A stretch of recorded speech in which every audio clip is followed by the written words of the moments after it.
So here we are again, heeding the cries of your children.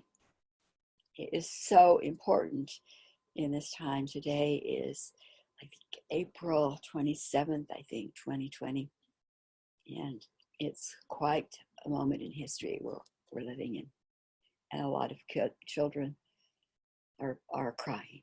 A lot of children are crying. So Sharon Raji Maynard here. I think this is heeding the children. It might be number 5. Chapter 6, Plans. Rory opened the door before Pam had a chance to knock. They both laughed at her surprise. He stood in the frame as the door swung away. "Come on in," he laughed and reached for her hand. "I saw you coming up the path. I guess I was a little quick." Rory laughed. "Gerri is in the kitchen fixing something to drink." He turned back to the driveway as Bob came up the path. "Hi, Bob. Thanks for coming over. How was the drive?" "Actually, quite easy today," Bob responded. "I decided to leave work early and missed all the rush hour traffic. We've had a great afternoon." The two men followed Pam to the kitchen. Gerri met them with tall glasses of freshly squeezed lemonade over ice. They all sat in the living room while they drank, talked, and relaxed. Rory looked at Gerri. "Was now a good time to break the news?" his eyes asked. She smiled back. "You know, you two are our dearest friends," began Gerri. "We're so glad that you're in our lives." She walked over and sat on the stool by Rory. "We have some news we want to share with you before we start on the children's projects," Rory continued. "Don't say another word. Let me guess," spoke up Pam. She stood and hummed softly, moving her hands around each one of them, pretending to explore energy. Bob smiled at Pam's antics. Gerri and Rory snuggled closer, as if combining their energy, she would get the message. She knelt in front of them and shook their hands. "It seems as if there's a new one on the way," she proclaimed. "Wow, you're good," joked Rory. "And what do you think our new one will be, boy or girl?" "No, no," exclaimed Gerri, jumping up. "That's our surprise." Pam hugged first Gerri and then Rory. "I am so happy for you." "Does this mean I will be an aunt?" she asked. "Of course," returned Gerri. "Isn't it just wonderful? We are as happy as little kids on Christmas morning. I've had a hard time not just blurting it out." Bob joined the merriment, first shaking Rory's hand and then hugging Gerri. "This is a big step. When's the little one due?" "As close as we can tell, it will be the last part of January. Maybe a little Aquarian babe," replied Gerri. Did I mention that we're really, really happy?" she said, squeezing Rory's hand. Bob looked at Pam and smiled. What fantastic news, his eyes said. Love and joy fairly danced around the room. He took a sip of his lemonade with a satisfied look on his face. Bob and Rory grinned at each other. "Oh, what the heck," laughed Rory. "Group hug." And all 4 friends created a circle with their arms and swayed in celebration of love, life, and of each other. Chapter 7, Time Alone. Bob sat by Pam's side as they dangled their feet in the water. Pam was unusually quiet today. Bob sat silently, knowing that her attention was in another world. He noticed the meadow beyond the stream aglow with violet mountain lupins and yellow sulfur flowers. The sun was bright, the sky clear. The breeze caught the cool of the water and shared it with the couple by the shore. Bob loved nature. Its beauty gave him the most profound peace. He lay on his back, his mind drifting with the clouds. Time slipped away, and even Pam's presence faded. He thought of Todd Liebecker, the teen from Glacier Park. Eventually, Todd's behavior had been disturbing from a very young age. His family had sensed problems and had looked for answers. Their religious leaders had suggested more love, stronger moral guidelines. Counselors talked about his social environment, suggested family counseling, and prescribed drugs. Over the years, his parents saw some progress, but they were always walking on eggshells, waiting for the next shoe to drop. And then the most significant shoe imaginable fell at Glacier Park. Questions filled his mind, questions he would never be able to pursue or explore in his role as a lawyer, but questions he wanted to ask. He felt a slight stirring and opened his eyes. Pam was looking around. She leaned over and kissed him lightly. "Beautiful, isn't it?" she asked. "Yes, and so are you," he replied as he gazed into her beautiful azure eyes. "What more could we ask?" Pam smiled and then scanned the horizon. "You know, when a person is in harmony with nature, they feel no stress, no anger, no shame. Nature washes away the chaos. A person can simply relax and become that harmony," Bob spoke. "Well, I know very few families who have incorporated nature into their lives."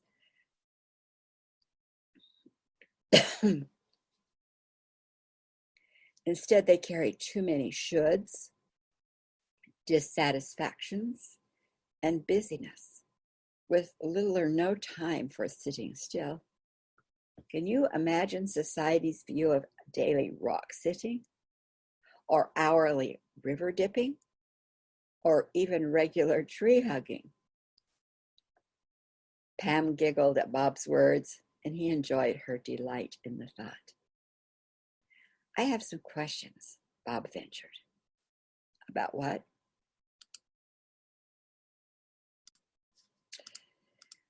"Well, you know Todd Liebecker, the teen at Glacier Park?" "Yes," replied Pam. "Have you ever explored the underlying causes for the behavior of children like him with your spiritual teachers?" "I haven't done in-depth asking since I haven't had one as a client. I know that each situation is unique, but I also find that the information from one client gives me some beginning ideas for the next. What applies to one does not necessarily apply to all, but I find many similarities. Would you be willing to look into it and see what we can discover about him and the situation?" "Sure. When would you like to do that?" "What about now?" Bob said. "I knew you would say that," Pam giggled. "I'm as curious as you are. Actually, having you here with your questions will help me consider things that otherwise I may not have thought about. But I'd like to move to another spot," Pam continued. "That place in the little grove of pines would be perfect." Bob pulled Pam to her feet, and they gathered up their shoes and backpacks. Bob reached for Pam's free hand as they strolled through the grass and carefully stepped around some thistles. The enclosed grove proved a beautiful space. Pam opened her backpack to retrieve her ever-present stones, pendulum, notebook, and pen. "Let's look at the possible reasons. Like, was it a personal issue within Todd's field, or a trigger from a global cycle of influence, or a result of some contract agreed to before birth? Let's begin with the possibility that it's an issue-based situation, something personal to him. And that would mean that this young boy had some accumulation of personally created violent energy that erupted from the sheer weight of it, what some would call karma," Pam began. Bob listened carefully, asking questions as they arose. They spent the next 2 hours discussing and asking questions of Pam's spiritual teachers. Bob watched Pam as she meditated, listened, and wrote. He had been a careful observer in his interactions with Pam. He was watching to see her values, her attitudes and behaviors, and had liked all that he had seen so far.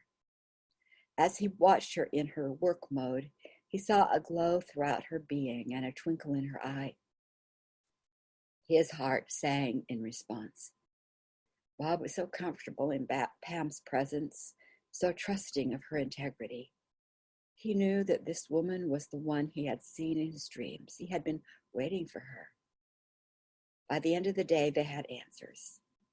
Through understanding the particulars of Todd and his violent actions at Glacier Park, they had new insight. They could use these ideas in evaluating disturbing behaviors in other children. And Bob had seen enough to convince him that Pam was all he had wanted in a life partner. His love for her swelled into deep commitment, and he felt elated. Pam chatted as they gathered their things. Holding hands, they walked to his car. Both changed from this time together. Chapter 8, Baby Prep. Gerri and Rory had asked Pam to work with them in preparing for their new baby from a spiritual perspective of life purpose and intentional living. It seemed like an affirmation of their choices that just when Rory had committed to follow his desire to make a real difference in the lives of children and families, he and Gerri discovered their family beginning. Their work for the children took on greater significance with their impending parenthood. After their discussion with Pam and Bob about the importance of resolving negative patterns as parents, they wanted to explore their issues before welcoming a baby into their lives. What tendencies, old injuries, sabotaging patterns could be part of the genetic package that would be passed down to this little one? What family traits and unresolved negative seeds were lying dormant? What were the plans that this little one had laid regarding the negativity, and what new dreams were planned? Gerri and Rory were aware that decorating the nursery with bright colors of yellow, blue, and red, and whimsical animal designs was only a small part of preparing a welcoming space for their child. It was the physical piece, and they loved the activity. However, they both wanted to make more profound preparations. They drove to Pam's clinic, excited to be including spiritual awareness and transformation for their child. The warm air blew through the passenger window onto Gerri's face. As she leaned back, relaxed and content, Rory glanced at her and thought he had never seen anyone more beautiful. He turned the corner and pulled up in front of Pam's office. In the past, the office had been a family home. Pam and Bob had spent hours scraping, patching, and painting. Now it was clothed in shades of light green paint, vibrant forest green trim, and a rich rust-colored accent around the doors, windows, and front porch. The flowers Pam had planted transformed the front yard into a virtual rainbow of color. A new brick walk led up the front stairs, and a large covered porch welcomed clients. Pam had painted her logo and office hours on what had once been a family's window to the world. Gerri and Rory opened the door and walked in. A tiny bell sounded to notify Pam of their presence. She was waiting. They hugged in greeting, and then Pam ushered them into a small room. A large framed picture of a high mountain meadow hung on one wall. Smaller pictures sprinkled around it. Against the wall by the door stood a tall bookcase with books, stones, shells, and pine cones. There were several comfortable chairs. Pam's creativity and warmth filled this room. Pam motioned for them to find their favorite place to sit. "Would you like something to drink?" she asked, and Rory noticed by her manner that she was wearing her professional hat. Rory and Gerri looked at each other. Rory spoke up. "No, we just finished lunch, so we're okay." "Great," said Pam. "Let's get right down to business. Now you both know why you're here. It's a joint adventure.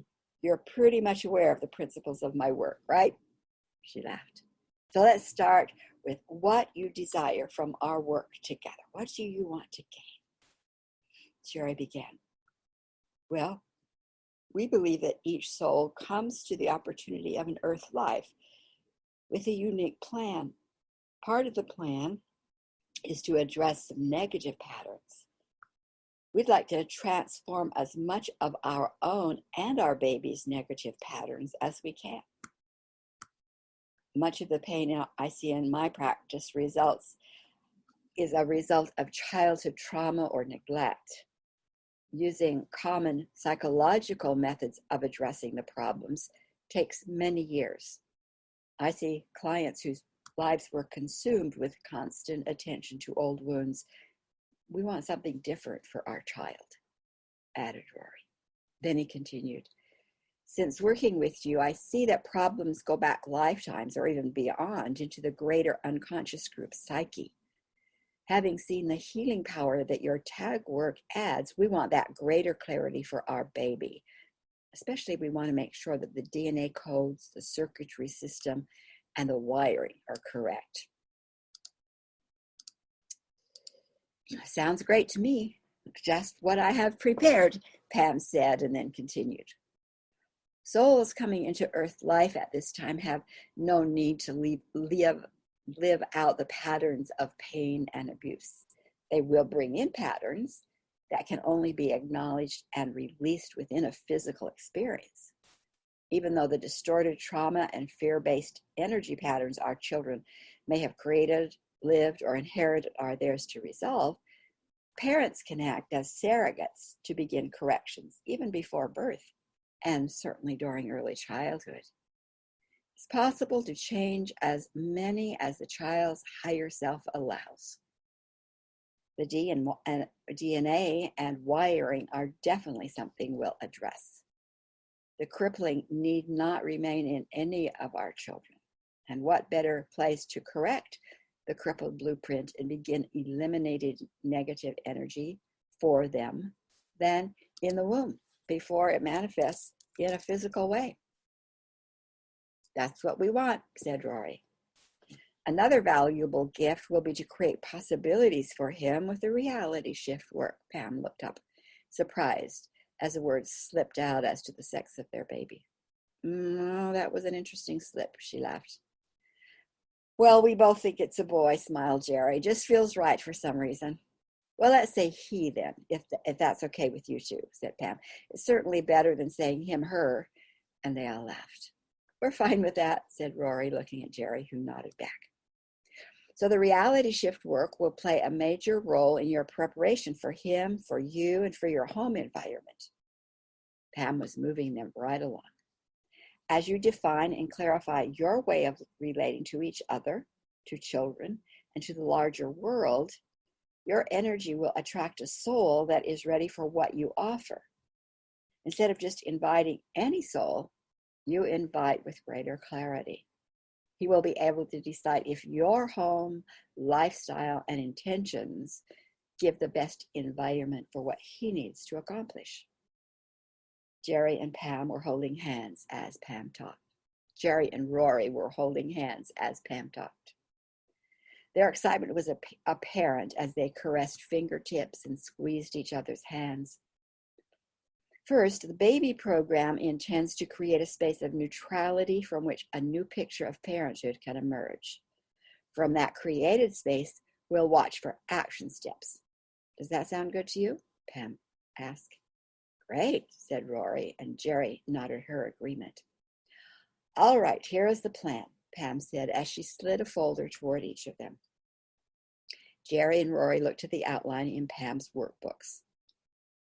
Rory read from the top, and the assignments began. Contemplate and write how you view your mom and dad. Also, how they define you. Number 2. Why do you want to have a child? Number 3. What qualities do you want to exhibit as a partner and as a parent? Describe the environment you intend for your home. Identify what you as a parent want to offer your child?